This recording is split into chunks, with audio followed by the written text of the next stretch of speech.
Bien, buenas noches. Vamos a comenzar con nuestra presentación.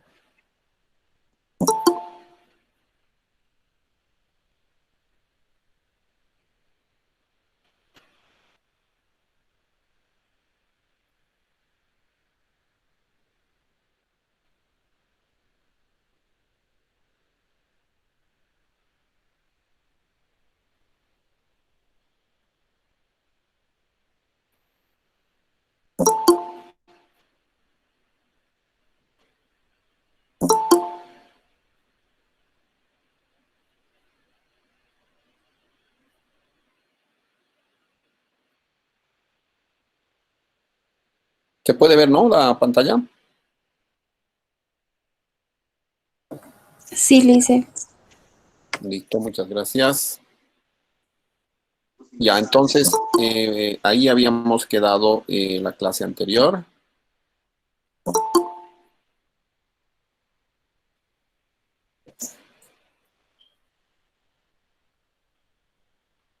Y bueno, nos toca ver cuáles son las tendencias contemporáneas de plataformas de hardware, es decir, qué cosas se están dando en la actualidad en cuestión de hardware, ¿sí?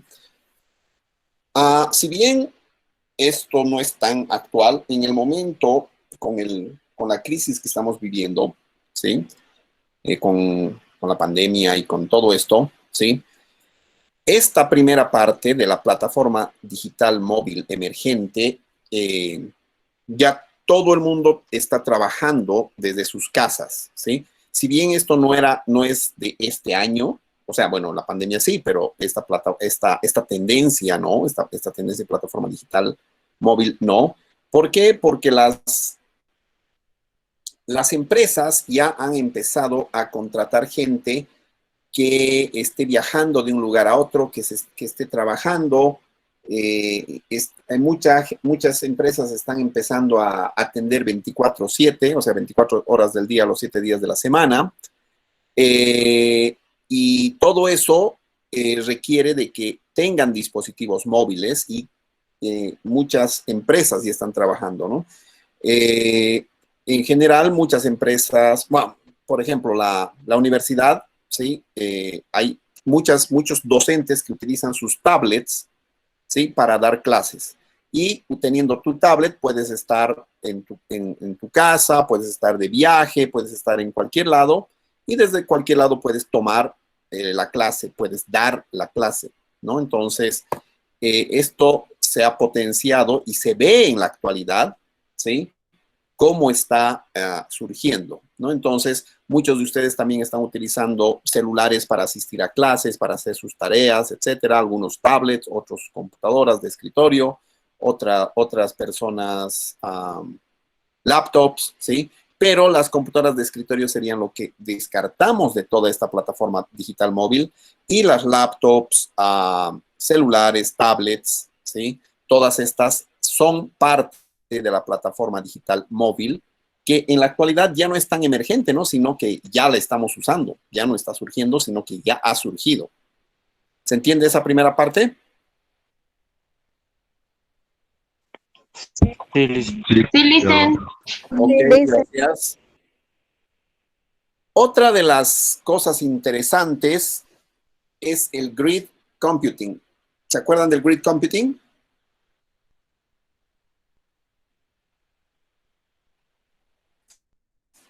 ¿No se acuerdan?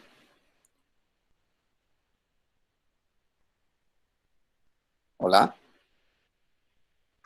No listen. ¿Se acuerdan del ejemplo de sumar del 1 al 10.000? Sí. Sí. Eso es grid computing, básicamente. ¿Sí? Separar, hacer que una computadora divida las tareas y dé a cada una de las otras computadoras un pedacito para que cada una la procese y devuelva el resultado. ¿Sí? Entonces, dice, implica conectar computadoras remotas geográficamente, o sea, pueden estar en una red, pero no necesariamente en el mismo edificio, en la misma ciudad o en el mismo país, ni siquiera en el mismo continente, ¿sí? Entonces, puedo utilizar computadoras que estén remotamente, o sea, remotas y geográficamente para crear o sea, que está en una sola red para crear una supercomputadora, ¿sí? Virtual, que en realidad no existe, pero parecería que sí, mediante la combinación de potencia de cálculo de todas estas computadoras. Entonces, básicamente es eso, ¿no? O sea, agarrar y la computadora principal seguramente reparte tareas a cada una de las otras computadoras, cada computadora más bien va a hacer esa tareita específica y va a devolver el resultado muy rápidamente, cosa de que, como lo están haciendo varias personas, digo, varias computadoras al mismo tiempo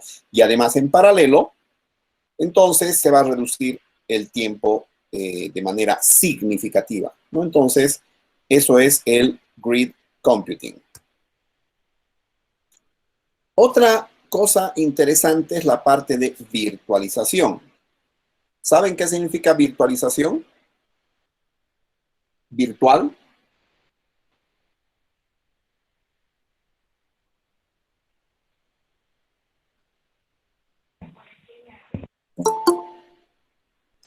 ¿No? Normalmente cuando estamos en esta etapa y estamos en laboratorio, lo que les hago es, no sé si ustedes alguna vez han compartido un directorio o un disco duro en su computadora. Cuando comparte un directorio o un disco duro, ¿sí?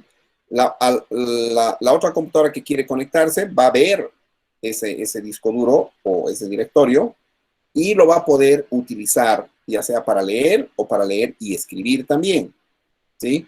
Pero si yo le pongo una unidad, va a aparecer que ese disco o esa carpeta o directorio que está compartido, parecería que estuvieran en la computadora que no tienes. ¿Sí? O sea, digamos, computadora A es la que comparte y la computadora B es la que quiere utilizar. Pero la computadora B se conecta al recurso, digamos, al disco duro de la computadora A, pero parecería que ese disco duro no está en la computadora A, sino está en la computadora B.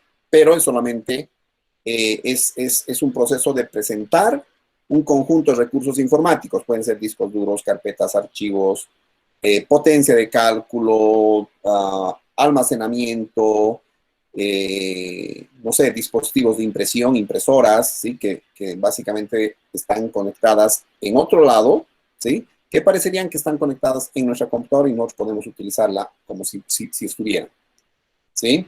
Entonces, la idea es de que todos estos recursos informáticos se pueden acceder de forma que no estén limitadas por la configuración física u ubicación geográfica, ¿sí? O ubicación geográfica. Yo puedo compartir un disco y como ustedes comparten un archivo, ¿no ven? Pero si yo comparto ese disco con uno de ustedes, ustedes podrían guardar o recuperar cosas que están en ese disco. No importa dónde estén, ustedes pueden estar en su casa, yo puedo estar en mi casa, en mi oficina, yo les comparto y ustedes pueden acceder como si estuvieran ahí. Obviamente va a tardar un poquito más que si estuviera de manera local, pero va a aparecer así, ¿no? Entonces, eso es la virtualización, ¿no? Permite que un único recurso físico, ¿sí? Puede ser un dispositivo de almacenamiento, un servidor, potencia de cálculo, etcétera, aparezcan al usuario como múltiples recursos lógicos, ¿sí? Entonces, puedo yo utilizar en un mismo disco duro, un solo disco duro, estoy en la computadora A, hay un solo disco duro, pero yo creo 3 directorios o 3 carpetas, ¿sí? Carpeta A, carpeta B, carpeta C, ¿sí? Y los comparto y la computadora B se va a conectar a la carpeta A como disco F, a la carpeta B como disco G y a la carpeta C como disco J. Ustedes le ponen el nombre, ¿no? Entonces, va a aparecer que si fueran varios o múltiples recursos lógicos, pero en general están guardando o están grabando datos en el mismo disco, ¿sí? En el mismo disco de la computadora, solamente que tienen distintos nombres de carpetas, ¿sí? y en la computadora B parecería que fueran diferentes discos. ¿Se entiende el proceso de virtualización?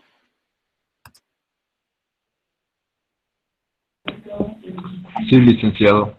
Ok, muchas gracias.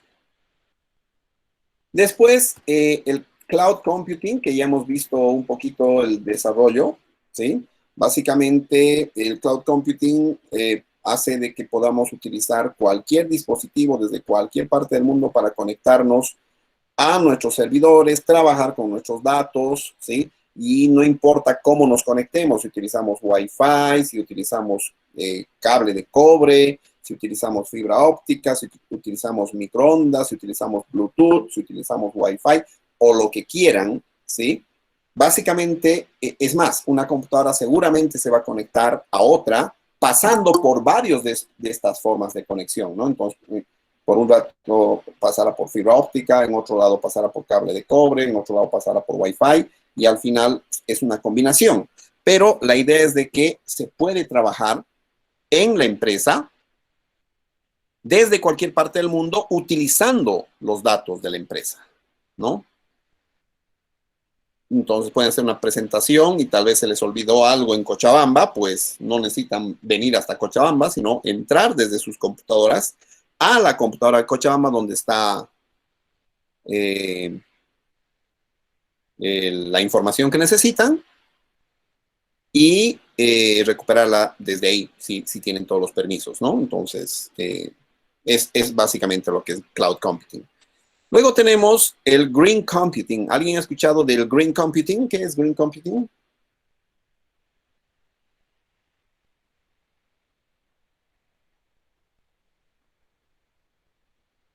¿Aló?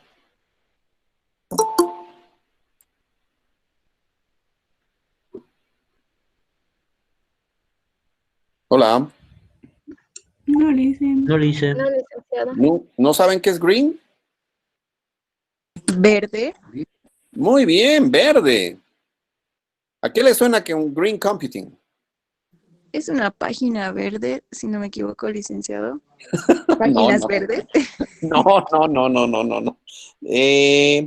Normalmente lo verde está relacionado con el medio ambiente, con el reciclaje y con esas cosas, ¿no? Por eso se llama green computing, ¿no? Entonces, el movimiento verde normalmente está asociado a eso. Entonces, el green computing o computación verde básicamente se refiere a utilizar tecnologías que nos ayuden a crear computadoras que puedan reciclarse, por ejemplo, ¿sí? Que no contaminen, porque básicamente, no sé, han visto esas... bueno, hace años había unos monitores bien cuadrados y gordos, no los planitos que tenemos ahora, digamos, ¿no? Entonces, todos esos monitores cuadrados y gordos se han desechado.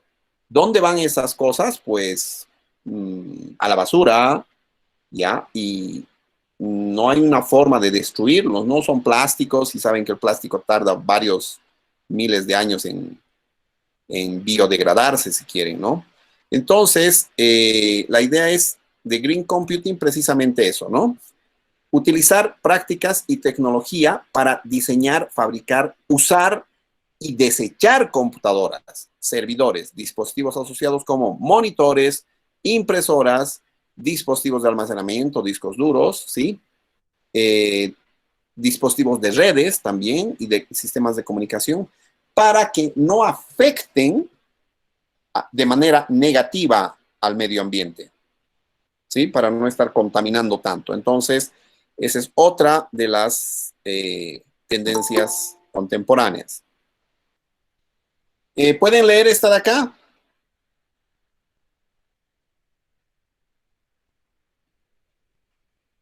¿No?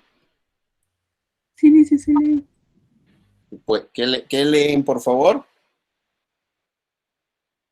Computadoras automáticas. Automático. Computación automática No, autónoma. autónoma. Computación autónoma. Exacto.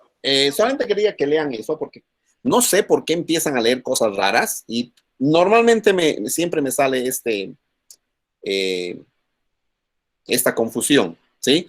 Ahí dice autonomic computing, no es automatic computing. No sé por qué la gente piensa que dice automatic, ¿sí? Autonomic computing dice, ¿no? Computación autónoma, ¿sí?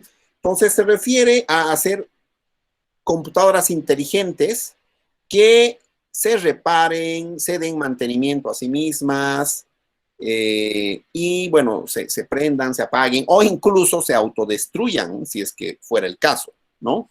Entonces, la computación autonómica, ¿sí? Es un esfuerzo de toda la industria para desarrollar sistemas que ellos mismos se puedan configurar, no necesiten a una persona, ¿sí? Se puedan optimizar y afinar también. Se puedan curar a sí mismos si es que tienen algún desperfecto, etcétera, ¿sí? Y no esperar que venga una persona, ¿no?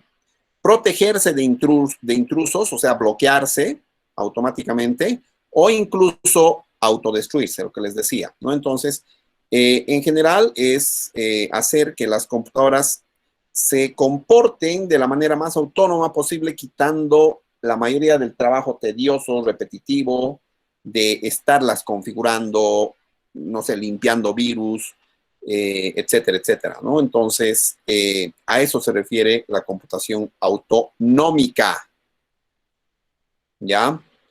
Y bueno, como último punto, tenemos cada vez procesadores de alto rendimiento. Hoy a las 6 de la tarde estaba viendo la presentación, precisamente en vivo, por si acaso, de Huawei, no sé cómo se llama su celular de Huawei, el último, creo que es el Mate Pro o algo así, que era un celular que tenía un procesador, pero espectacular, ¿no? O sea, muy bueno, muy barato y también ahorraba energía. Hoy estaba viendo eso en una presentación en vivo, la pueden revisar en Huawei, a ver si tengo el link y les paso.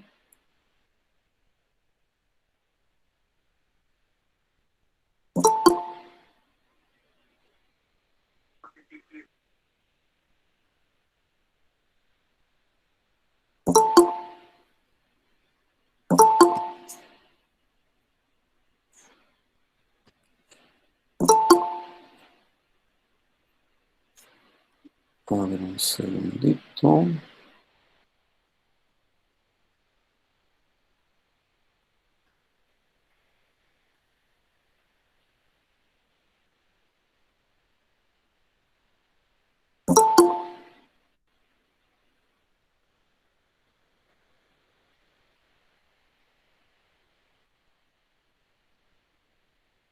No, precisamente ya no lo tengo, pero era hoy la presentación en vivo acá en Bolivia, no sé en qué ciudad, porque estos eventos ahora son, no se sabe dónde, pero la presentación era para Bolivia, ¿no? Han presentado primero su celular, después, el P40 Plus era, el P40, claro, toda la serie P40 han presentado su tablet, han presentado un reloj, ¿sí? Que funciona con sincronización también con la tablet o con el celular, y han presentado una laptop, ¿no? Entonces, era una presentación bien interesante, mostraban las cosas que se querían hacer, pero cada uno de esos procesadores, ¿sí? Que eran básicamente creados por Huawei, ¿sí? Eran los Kirin, ¿ya? Son de alto rendimiento, son muy potentes, pero lo interesante es que ahorran energía. Entonces, no solamente Huawei está haciendo eso, están haciendo muchas de las otras empresas, seguramente Samsung, Apple y todas esas, ¿no? ¿Por qué? Porque cada vez se necesita más potencia y hemos visto en este mismo capítulo, ¿sí? Y además, la idea es que se hagan estos procesadores más eficientes, haciendo las mismas tareas, pero con menos energía, ¿no? Lo cual hace que sean más baratos en su uso, ¿ya? Entonces, en general, estas son las tendencias contemporáneas en la actualidad de plataformas de hardware. muchas de ellas ya no son tendencias, sino están sucediendo precisamente en la actualidad, ¿no? Esta primera, por ejemplo, la virtualización también, la grid computing también, la cloud computing también. No he visto mucho en Bolivia sobre esto, ni del autonomic, pero en general casi todas. Estas serían las dos tendencias en Bolivia. El resto está funcionando incluso en Bolivia.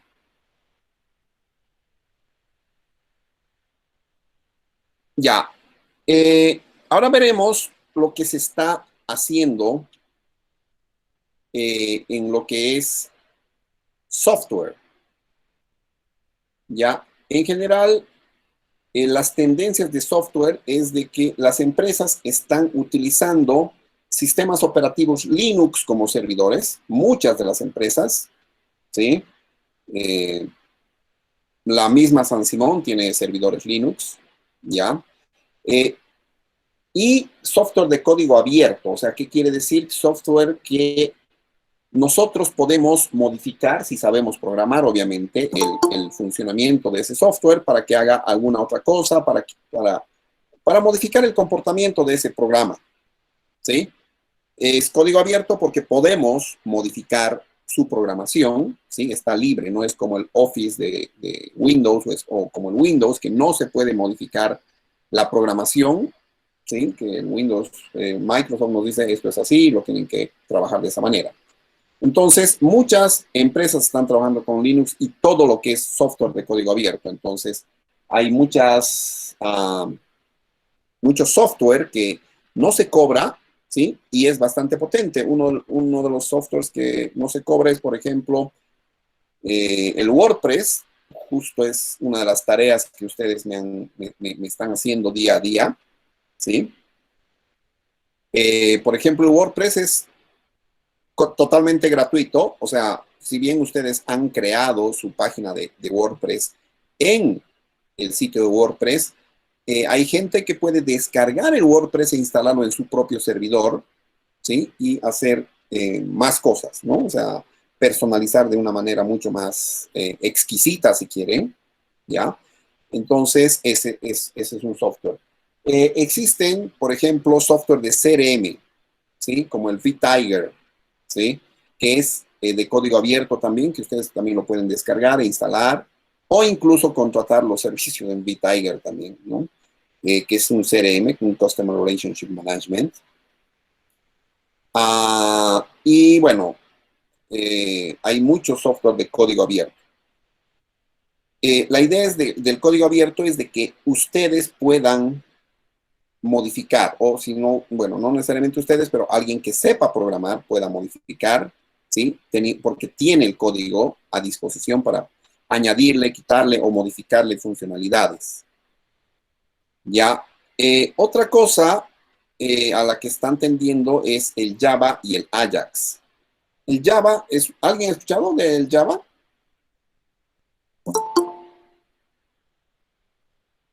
¿No?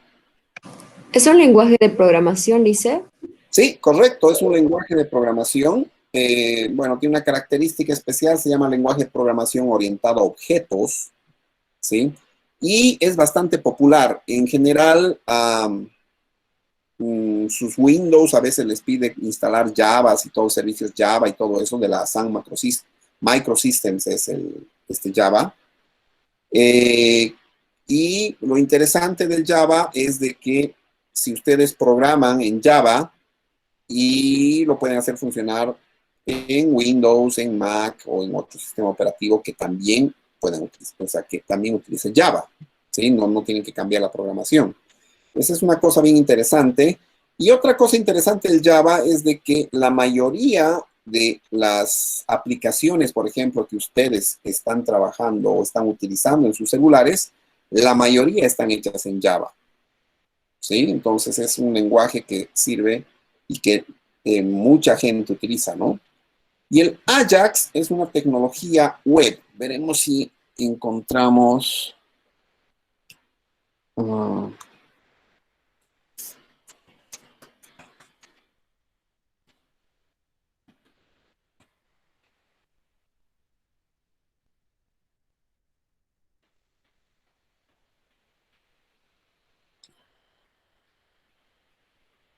Ahí vamos a ver este videito. Vamos, y van a ver lo que es el Ajax. Sirve para cargar partecitas y no toda la página. Van a ver ahorita. Pueden ver, ¿no? En este video vamos a aprender a cargar contenido HTML Sí. que está en un archivo dentro de otra página HTML usando Ajax. Bien, lo primero que haremos es crear nuestra estructura y en etiqueta head agregar el bootstrap y el jQuery.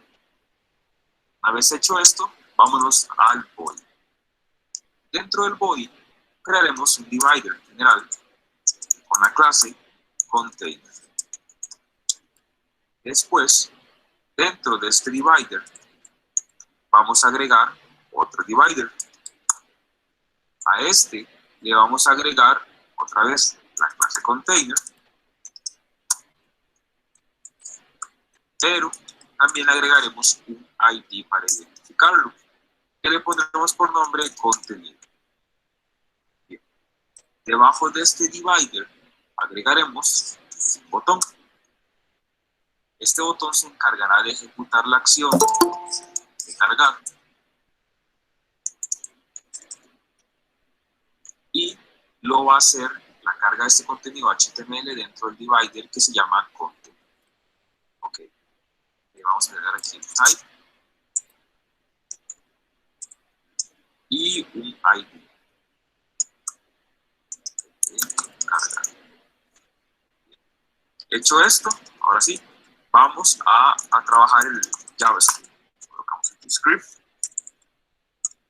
y dentro vamos a crear o acceder, mejor dicho, a mi botón que tiene el ID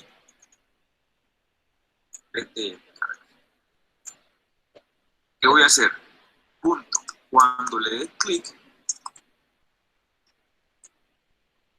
voy a ejecutar una función anónima.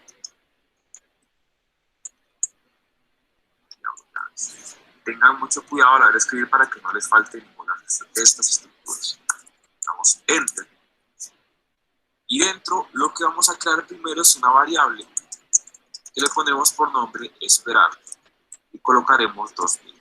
Vamos a hacer que espere 2 segundos para que pueda mostrarse un texto de cargando y luego que sí, muestre mi contenido HTML externo. Voy Enter, símbolo numeral punto Ajax. ¿Qué sigue? Abro aquí paréntesis y abro llaves. Una vez hecho esto, doy Enter, coloco aquí varios espacios. Recuerdo que al final colocar una punto y coma y voy a agregar parámetros. URL, 2 puntos. ¿Cómo se llama mi archivo o en dónde está guardado, mejor dicho? Abro comillas. Voy a crear un nuevo archivo que le pondremos por nombre contenido.html. Voy a crear una estructura aquí fácil y dentro del body H1. Este es un contenido externo y rápidamente haré una lista.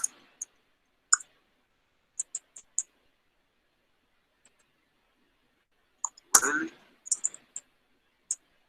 luego con los elementos.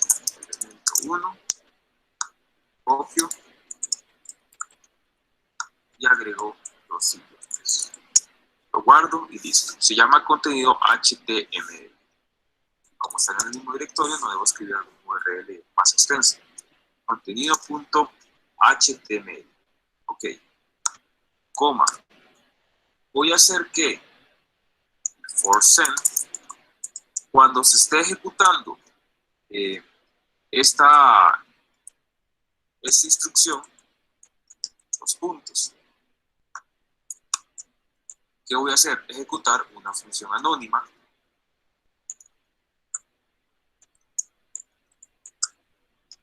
que va a acceder a mi elemento HTML divider con el ID de contenido. Aquí coloco el símbolo numeral. Y dentro, punto text, coma, vamos a colocar un texto que diga cargando. Y pongo 3 puntos. Ok. Aquí va una coma, no un punto y coma, una coma. Y cuando ya termine la instrucción, success, 2 puntos. ¿Qué quiero hacer? Haré una función anónima que recibirá la data de mi contenido HTML. Abro llaves y dentro escribo la siguiente función, set time out. ¿Para qué voy a hacer esto? Nada más que esto va. Abro paréntesis y voy a recibir otra función anónima. Abro llaves.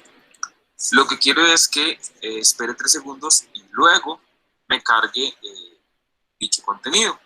Entonces, vamos a acceder a mi elemento HTML con, se llama contenido. Y pondré el método, accedo a HTML. ¿Y qué voy a hacer aquí? ¿Qué va a ir dentro exactamente? La data que he recibido de mi archivo externo. Salgo de esta llave y pongo coma, esperar. Que espere 2 segundos para hacer dicha instrucción. Bajo y punto y coma. Justo a la par de este paréntesis. Entonces, ¿qué haremos? Vamos a acceder aquí a mi divider de contenido para agregar, cuando le dé clic al botón cargar, un contenido HTML externo y que lo cargue dentro de esta página sin hacer reload. Bien, vamos a probar entonces en mi localhost. Accedemos al archivo que se llama index.html. Cuando le dé clic a cargar, espera 2 segundos y muestra, este es un contenido externo. Aquí están mis elementos de la lista y así es como yo puedo también manipular el tiempo de espera mientras el Ajax está haciendo la consulta y trayendo mi contenido. Y este sería el video de cómo cargar contenido HTML extra. Ya. Asumo que ha sido muy técnico para ustedes. Ya.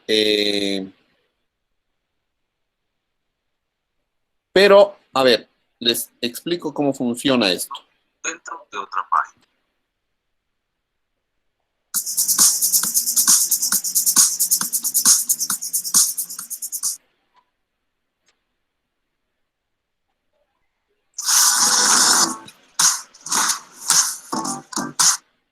Ya, han visto de que ha hecho un montón de programaciones, ¿sí? Pero lo que ha hecho, ha dividido la página, ¿sí? Toda la página esta que ven acá, en algunos contenedores, ¿no? Por ejemplo, es muy probable que YouTube también utilice esto.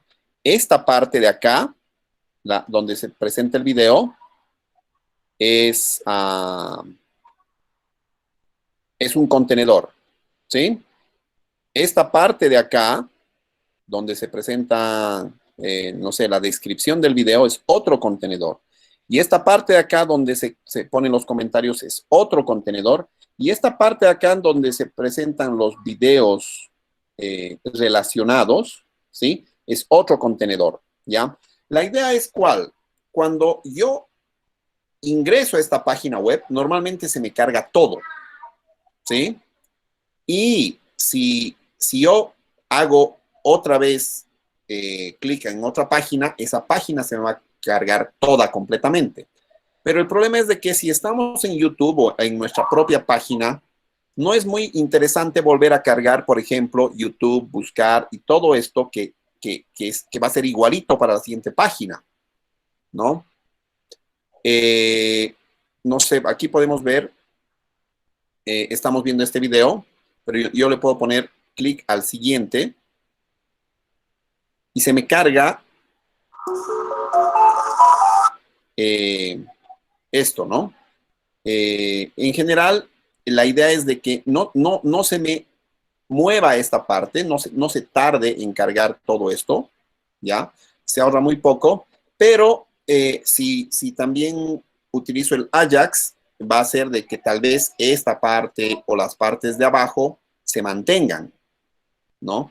y así se carga más rápida la página web porque no está cargando todo, solamente una partecita.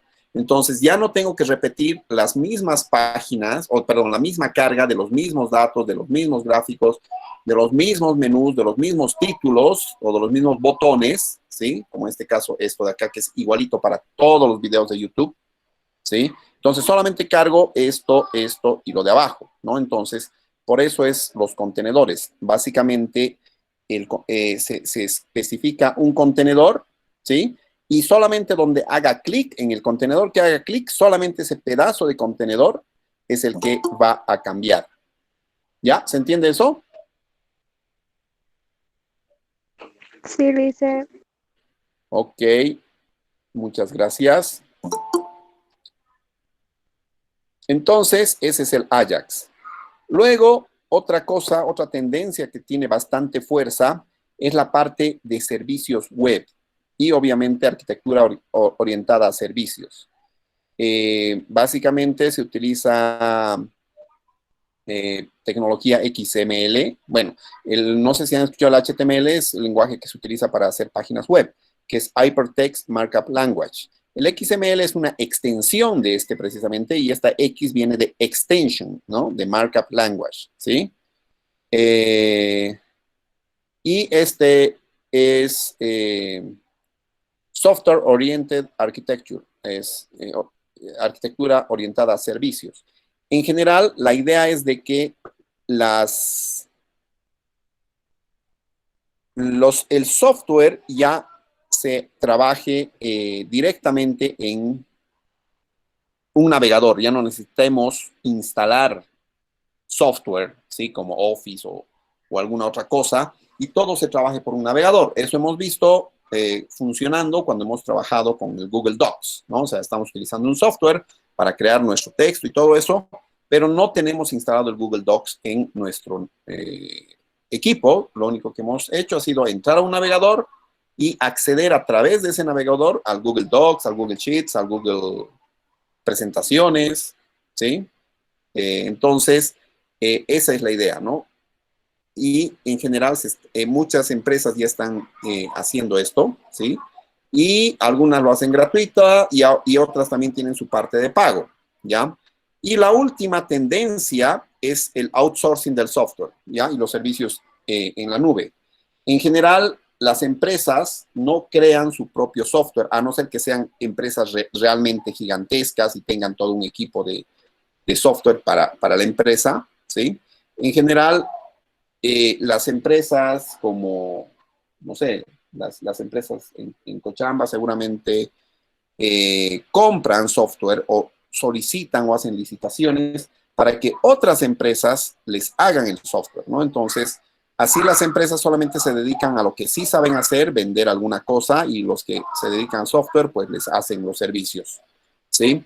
Y la parte de servicios en la nube, ¿no? O sea, todas las cosas que ya se trabajan ya están en la nube, ¿no? Servicios tanto de software, como hemos visto el Google Docs, ¿no?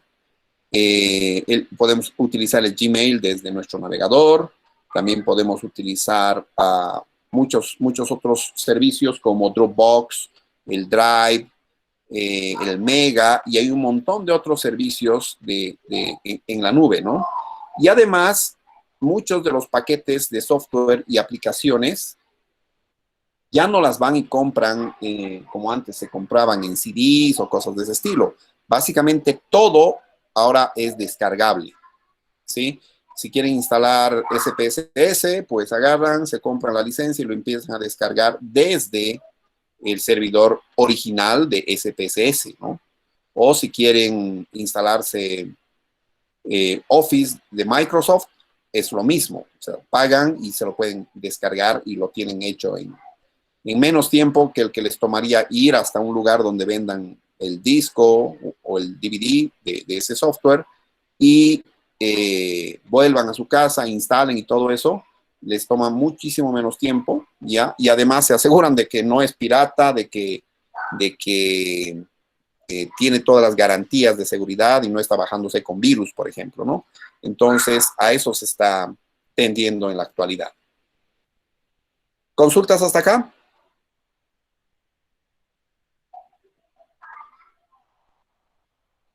Hola. No, le hice todo claro.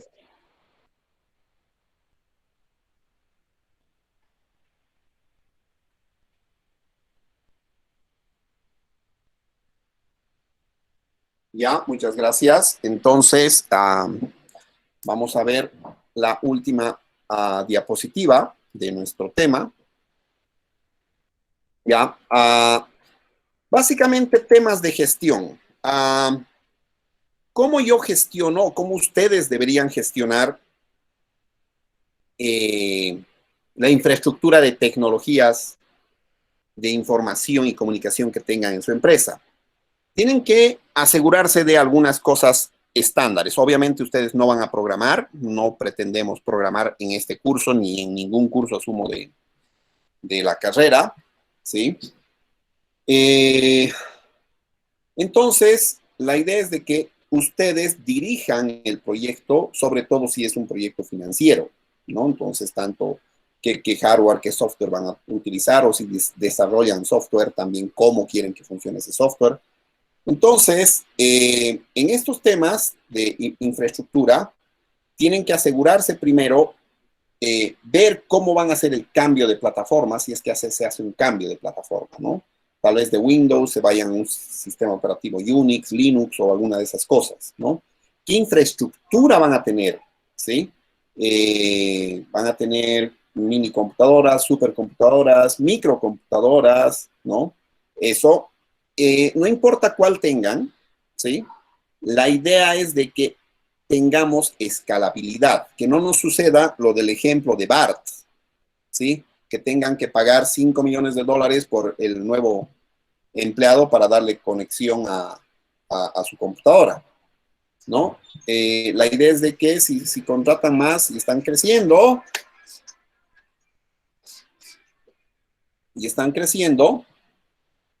puedan pagar un monto que sea moderado para comprar, no sé, el equipamiento y el software que necesite la nueva persona, ¿sí?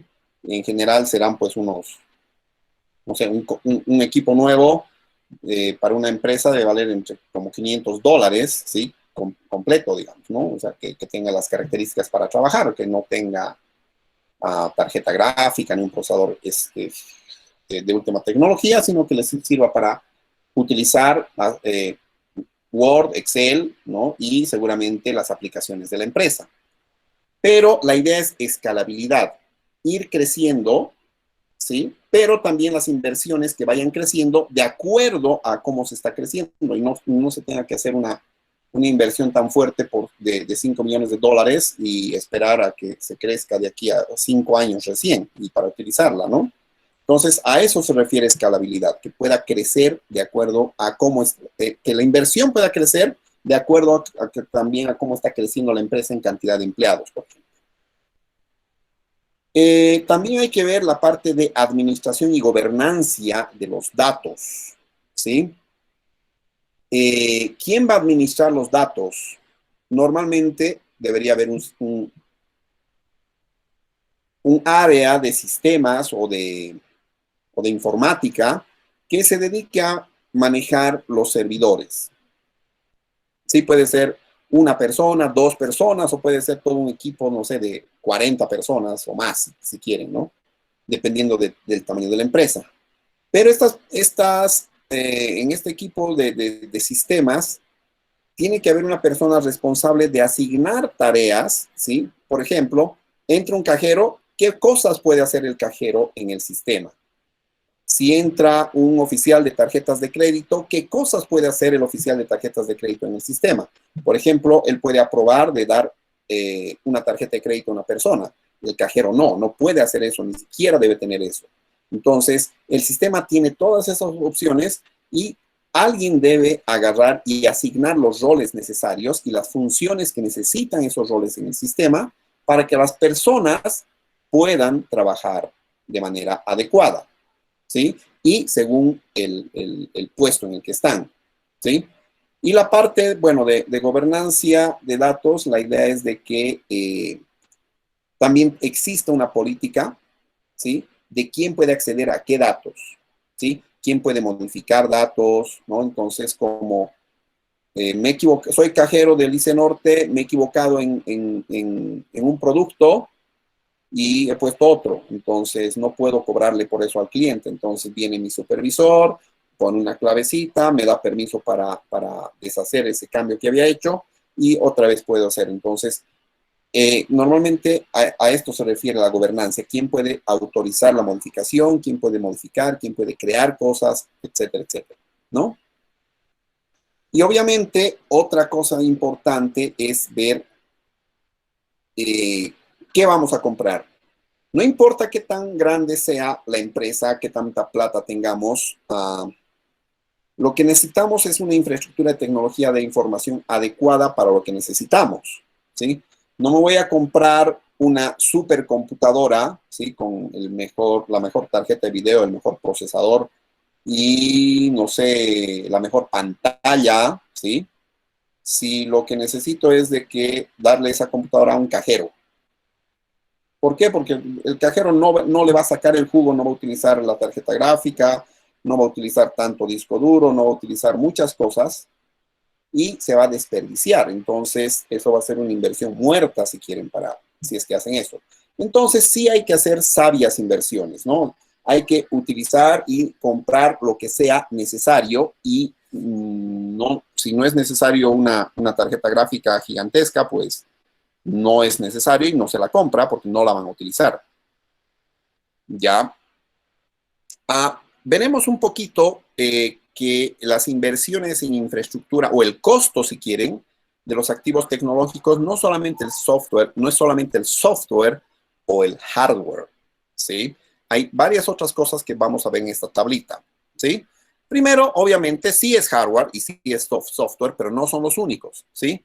Entonces, la adquisición de hardware, ¿sí? Implica computadoras, terminales, almacenamiento, impresoras, ¿sí? Equipos de red y todas esas cosas, ¿no? La adquisición de software, obviamente, implica licencias de software para cada uno de los usuarios, porque normalmente ahora nos venden por licencias, no nos venden por el paquete, ¿no? O sea, compramos una licencia, pues me sirve para un equipo. Si compro 2 licencias, seguramente va a ser un poquito más barato, pero solamente 2 personas podrían utilizar, ¿no? Entonces, y así sucesivamente, esa es la adquisición de software, ese es el costo. Pero también, aparte de esto, necesito gente que me pueda instalar. Primero, armar el hardware, ¿sí? Y también instalar el software en el hardware que he comprado, ¿no? Entonces, ese también es un costo que voy a tener que asumirlo, a no ser que tenga un equipo de sistemas que haga, pero aunque tenga el equipo, igual estoy gastando o estoy asumiendo ese costo porque también les pago a este grupo de personas porque son de la empresa, entonces tienen un costo, ¿no? El entrenamiento, cómo entreno tanto en el área de sistemas, pero y también a los usuarios finales, a las personas que vayan a utilizar el software y a cómo se utiliza el nuevo software, ¿no? Entonces, yo puedo instalar un nuevo software, pero si no les indico cómo funciona, para qué sirve este botón, etcétera, etcétera, pues no se va a poder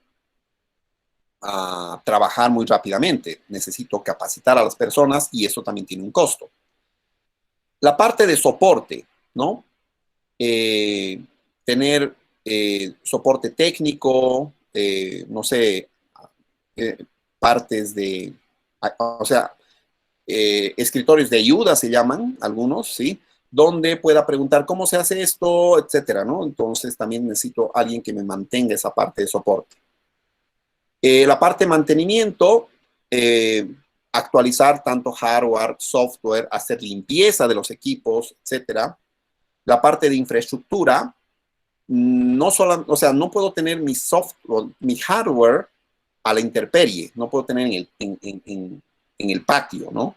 Entonces necesito crear una infraestructura para que me maneje, para que me guarde tanto mis equipos, mis dispositivos de red, ya, etcétera. Todas esas cosas tienen que estar en algún lado y de manera segura, ¿sí?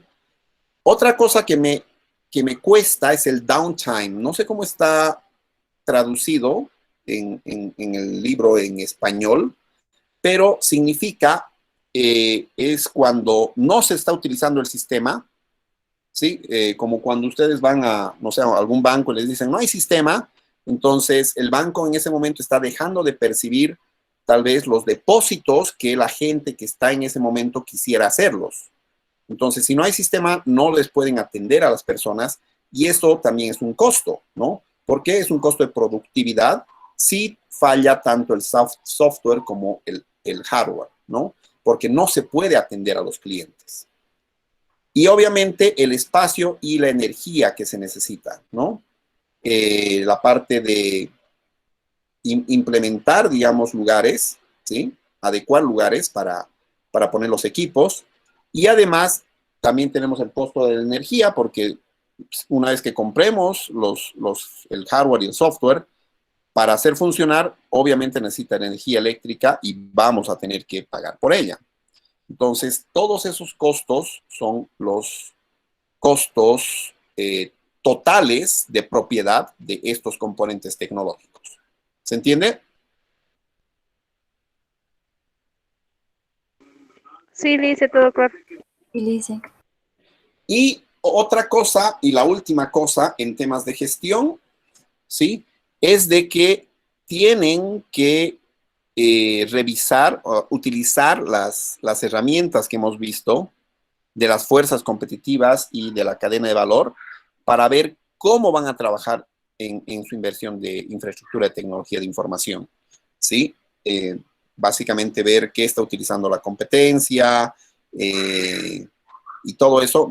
Este modelo de fuerzas competitivas nos ayuda precisamente a ver hasta qué nivel necesitamos la infraestructura o qué tan modernos equipos o de qué tanta capacidad o velocidad necesitamos estos equipos, ¿sí? Nos pueden ayudar precisamente estas herramientas que hemos visto. ¿Ya? Y con eso habríamos terminado el cuarto tema. El examen lo hemos programado para el martes, ¿verdad? Sí, licenciado. Sí, Ok, entonces hasta aquí yo voy a estar un rato más. Si tienen consultas, estoy acá. Y no sé, pueden irse a estudiar si gustan y los veo el viernes. Tengan muy buenas noches. Lice, disculpe, la página que nos mandó para estudiar sigue diciendo error 404. Dice que la página es privada y que no se puede ver. Si les sale a uno, les tiene que salir a todos. No, yo no manejo, o sea, este me cae, que este vea o que este no. Se comparte y cualquiera que pueda acceder, si uno puede acceder, cualquiera puede acceder. Alguna cosa debes estar teniendo en tu computadora, tal vez se ha grabado esa dirección localmente y te está mostrando solamente eso y no te está mostrando lo de la página. Gracias. Otra consulta, han podido subir la tarea, ¿no? De hoy. sí, Sí, sí, Lice. Lice. Ok, ya, eso nomás. Entonces, si tienen alguna consulta, estoy acá. Y si no, pueden ir a descansar.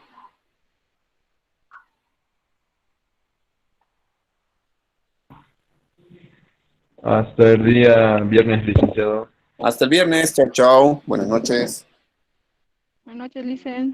Buenas noches. Buenas noches. Hasta luego, Lice.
Buenas noches, licenciado.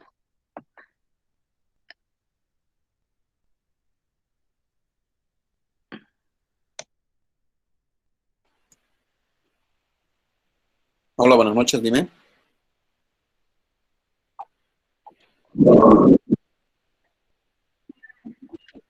Acabo de entrar a Moodle y vi el tema 4 que está ahí colgado y me sale página no encontrada, que la página que buscas ya no existe o podría estar catalogada como privada.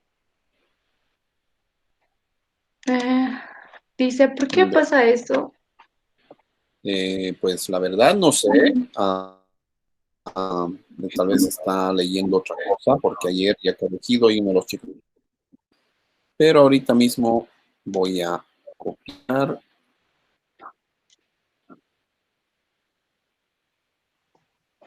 Por favor, dice. el enlace. No, no, o Envía. sea, no Sí. estoy modificando, solamente estoy viendo si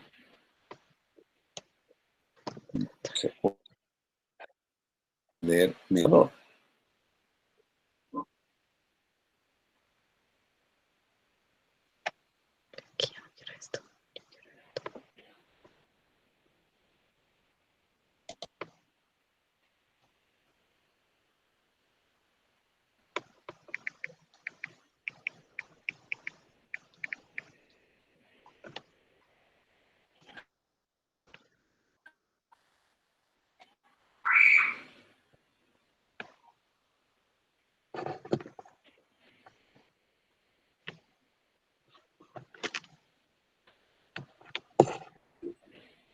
Y está tardando un año en cargar mi navegador, pero creo que ya está.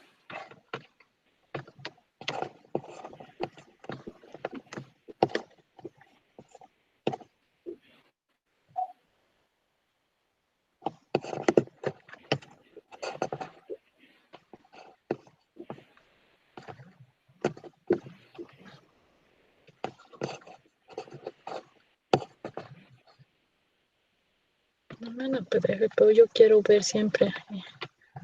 Los PDF son de 2015. 2015. ¿Qué quieres, gato? ¿Quieres ir al baño o qué? Tu arenita está sucia, ¿no? ¿Otra vez quería ir al baño? ¿Quieres ir al baño?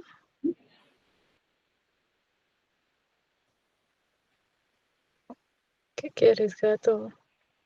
¿Qué? ¿Qué? ¿Por qué no me hablas, gato? ¿Por qué no hablas, gato? ¿Por qué? Hola, se está grabando toda tu conversación, por si acaso. Ah, licenciado, buenas noches. Hola. Disculpe. Quería preguntarle, o bueno, decirle igual que igual en mi plataforma sale lo mismo, que está perdida en la presentación 4.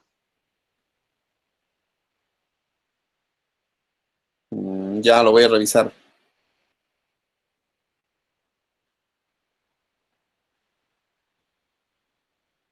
Ya lo reviso, ¿ok? Gracias, licenciado. De nada.